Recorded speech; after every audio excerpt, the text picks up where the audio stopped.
Hi everyone, my name is Alejandro Garcia Fernandez, and in this video I'll be presenting a technical walkthrough that complements the demo already showcased in our paper. While the original demo focuses on the overall concept and capabilities of Space, this video dives deeper into its implementation details. To guide this tutorial, we'll use a hands-on lab included in the official documentation, which provides the exact steps needed for a first integration. Our case study is based on a very simple software as a service application, a minimal news apps, where user can read articles and toggle ads on and off through the header toggle.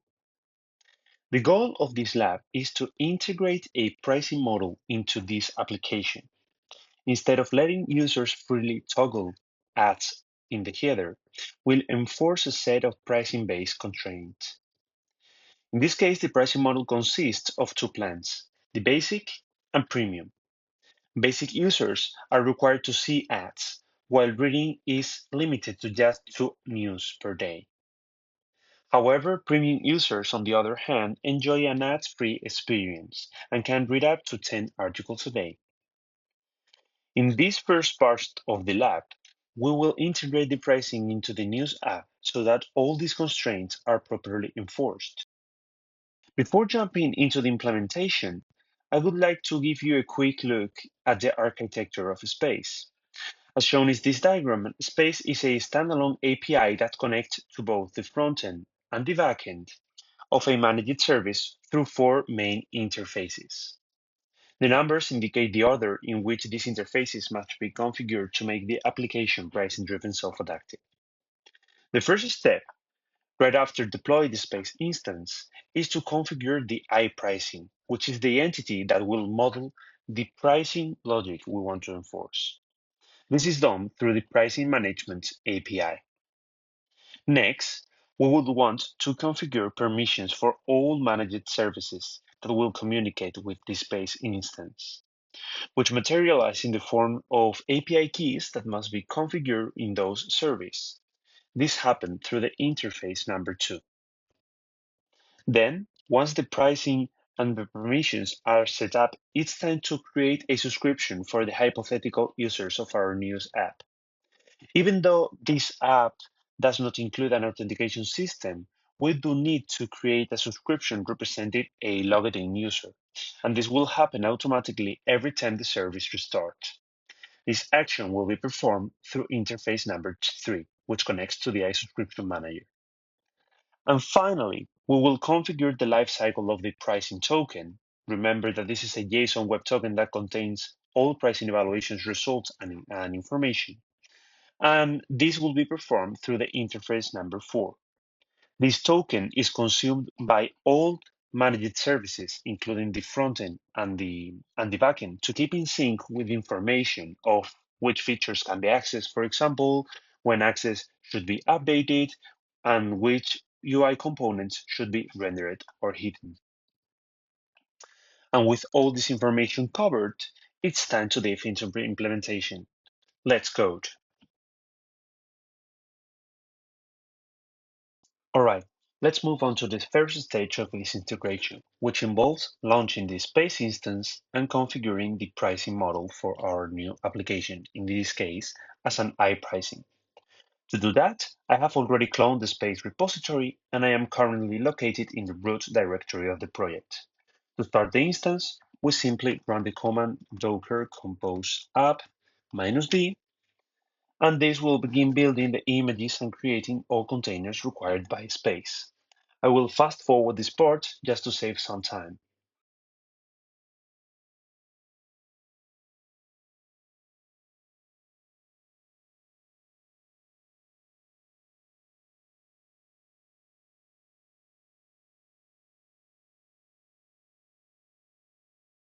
And here we go. Space is now up and running. If we open our browser and navigate to localhost 5403, which is the default port where Space deploys, we can see the login form. We can use the default credentials, which are admin and space for all, to log into the service. And at this point, we can start with the configuration of the iPricing of the news article. To do so, I will let you a link on the description to the Sphere platform where you can find the news pricing uploaded to this pricing version control system. Within this page, which is the one that you are going to be, you just need to navigate to Files and Versions and download the pricing for the version 1.0, like I do. Once we have this file, we can return to Space and go to the Service Management page. Here, we're going to add a new service and we're going to drag and drop the pricing that we have just downloaded. We can also provide an URL which can be also copied through this icon in Sphere, sorry, as you can see right here. But I will do it with the file just to keep all the projects offline. And just by that, we can click on Upload and we have the service operating within Space. So let's move into the next step.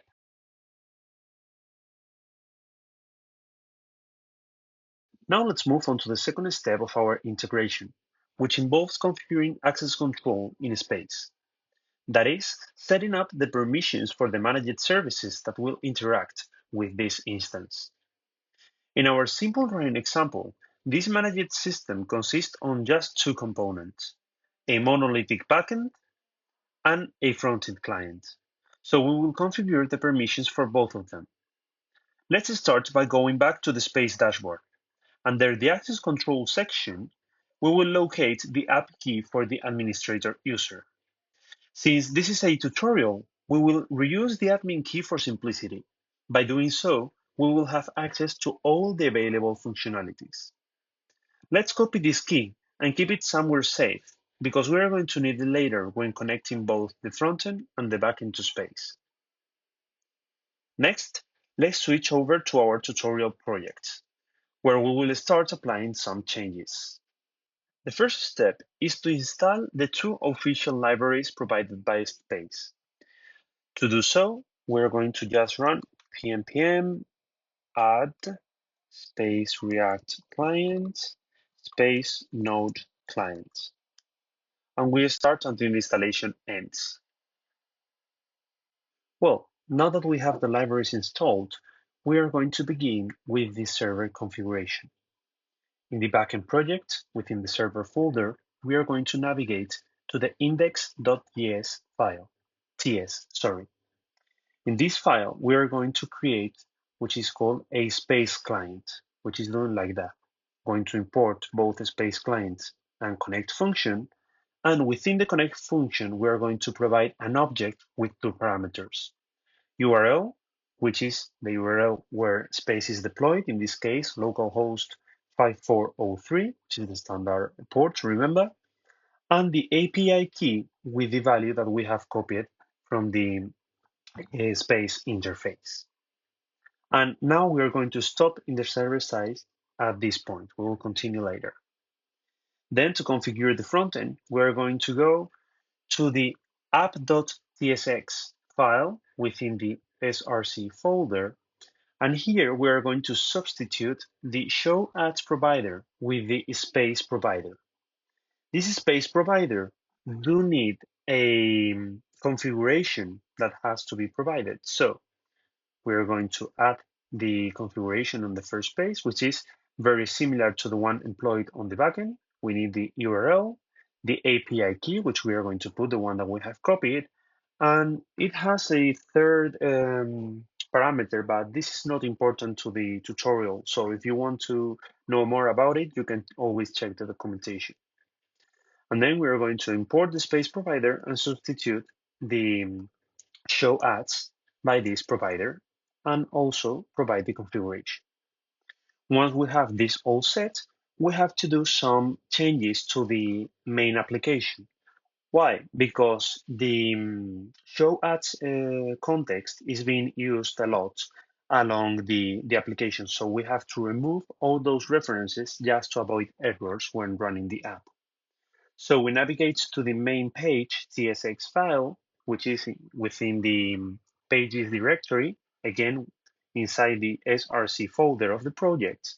And here we just need to eliminate this show ads instance and also all its calls along the rendering of the components. So we do so. And the main page component should remain like this. Again, we will change those conditionals which requires or which depended on the show ads parameter by the feature toggle that Space React Clients provides to us. And then we navigate to the header component and do something similar with the add toggle component, which is the toggle that appeared at the header of the application. We're going to also remove that. And after that, we have already configured both the Space Node client and the Space React client to connect with Space. Now it's time to move to the step 3 and configure the subscription of the user. As I mentioned at the beginning, the News app is very simple and lacks any authentication or login methodology.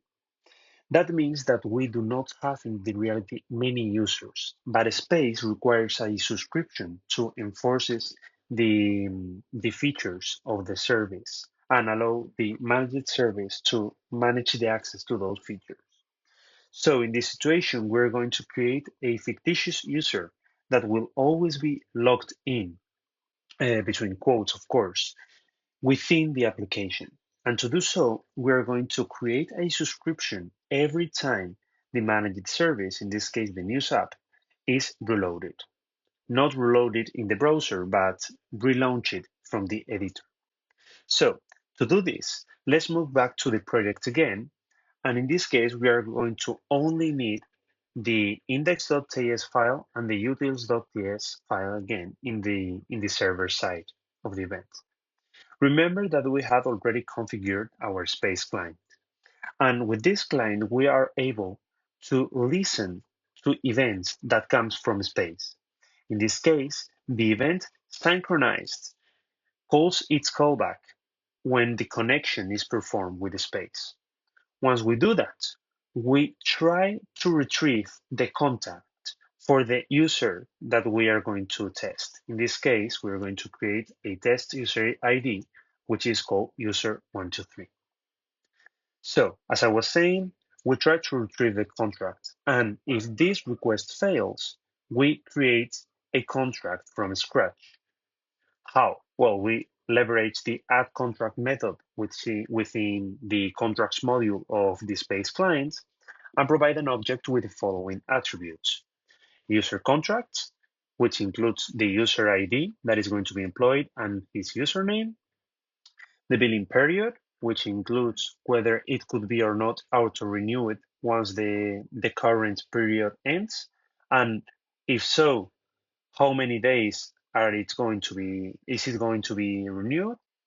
And then the contracted services that the contract or the subscription would have. In this case, we are going to be subscribed to the News app on its pricing version 1.0 and to the plans basic, and we are going not to have any add-ons. This will create the contract so that we can already operate with this user ID in other parts of the app. Given the situation of that the contract is already created, it will be also interesting to reset contract usage levels. Why? Because usage levels are parameters that track the usage of a feature by a given user. So if we are trying to force the limit along this tutorial and so on, it would be very annoying to delete the current usage levels from the contract by or through the Mongo shell on the container of Space. So by doing so, this is an util that you can copy from the documentation and would be implemented here in the utils section. You can copy and paste it here. And as you can see, it performs a fetch against Space that will update the contract to reset all the usage levels. So we don't have to do it manually. And by doing so, we import this method from the utils file, and we already have the subscription configured. With this setup, once Space is synchronized with the server, we will create the contract if it does not exist. And if it does exist, we're going to reset its usage levels to keep testing the behavior of Space. And with this, we have reached the most complex step of integration, which is also the last one. And it is configuring the pricing token workflow to keep all components synchronized when updating subscriptions or features access control. Here I have another diagram which is a little bit more abstract compared to the previous architecture one, and it represents the deployment context of a space. As you can see, it is a good practice regarding security to deploy space within the same infrastructure as all backend services and do not allow to external clients, in this case the client side or the internet in general, to access your space instance. So the good practice will be to generate on the backend this pricing token, which is a JSON Web Token, and then send that to the front end just to keep the UI updated with the latest pricing evaluations. So to do so, our approach would be to integrate here in the server-side interface a middleware component which process the responses emitted from the services within the server side of the infrastructure and will add to them the pricing token with the um, resume, let's say it that way, of evaluations that have been performed with the space. This token is sent as a part of the response in a header called pricing token and would be received and processed by the space client SDK, which will extract the information of that token and will update the UI according to it. So let's integrate this behavior. Moving on to the project, we will need to add in the first step the middleware to the server side. So you will find the code of this middleware again in the documentation of the laboratory, which you will have referenced in the description. You just need to create the middlewares folder and just create the middleware within it and paste this function. Then in the index, you just need to integrate the middleware just below the synchronized event that we have configured right after that. And with that, every request performed and emitted by the app will have the pricing token header added, as you can see right here. Then, in the client side of the application, we will use the use API hook and modify it to also process that pricing token that will be sent by the server as a header. So we import the space client using the use space client hook, given that we are within the space context, remember, and create a little helper that will receive the response of the fetch that we have sent and update the token within the space client to readapt the UI. So once we have implemented this one, we just need to substitute the actual request for the fetch JSON method. And with that, we are ready to start toggling because space has been integrated into the system. In managed services integrated with Space, there are two types of feature tokens, depending on whether we are on the server side or in the client side. On the server side, we can evaluate features just like this. We invoke the features model within the Space client and use the evaluate method. This method may receive an user ID, a feature ID, which is built with this structure, the service name in lowercase, in this case, and then the feature name just as it is explicitly put in the iPricing. For example, here I have the spare page open, and if we check how is the YAML implementation of this pricing, just like this, we can see that the news feature is written just as I have put right here. For example, news.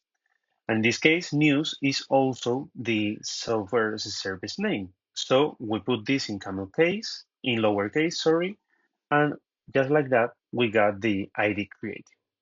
And the third parameter is an expected consumption. which means that you put an usage limit ID. Again, we got the software as a service name and the usage limit name. You can see the max use limit here. And we can explicit in this object the amount of usage that it is going to be consumed if the feature is evaluated to true. This will be allocated or will update the usage levels of the user subscription. After the evaluation result is complete, we can check the eval parameter just to check whether the feature can be accessed or not. If it can't, you just return a 400 response with the corresponding error, in this case that we have reached the limits. And if the evaluation evals to true, we just process the request as normal. In the front end is a little bit different. We got special components, you can see right here, which is the feature component. And this can be used as a feature toggle on any other component. It just receives an ID parameter, which is a feature ID with the same structure, and then it may have up to 4 different children. In this case, we are just using the on children and the default one, but also there are another two, loading and error fallback, which can be used to render different items depending on whether the feature is being evaluated or if an error has occurred.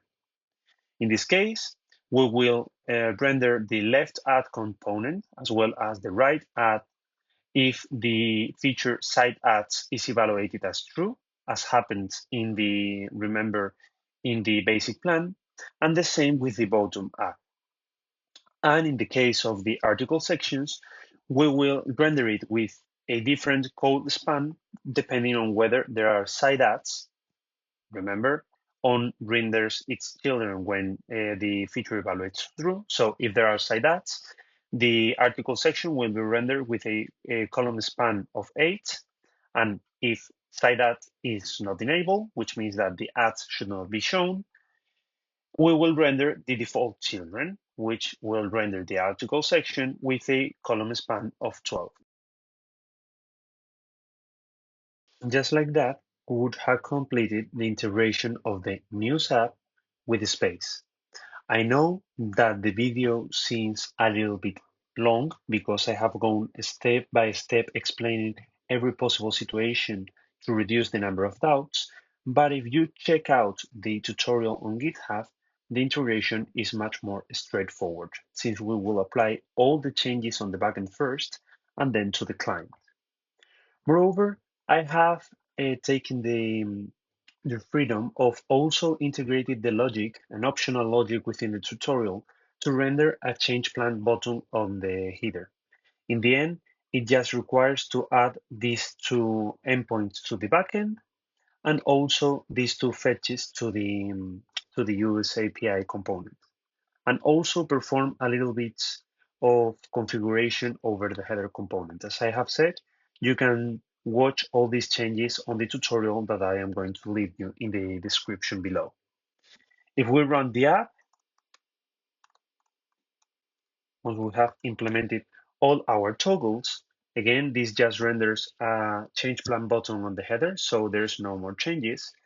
We run the app with pnpm run dev, and then we go to localhost 5173. And as we can see, we got the exact same application, but already with the basic plan loaded, thanks to Space.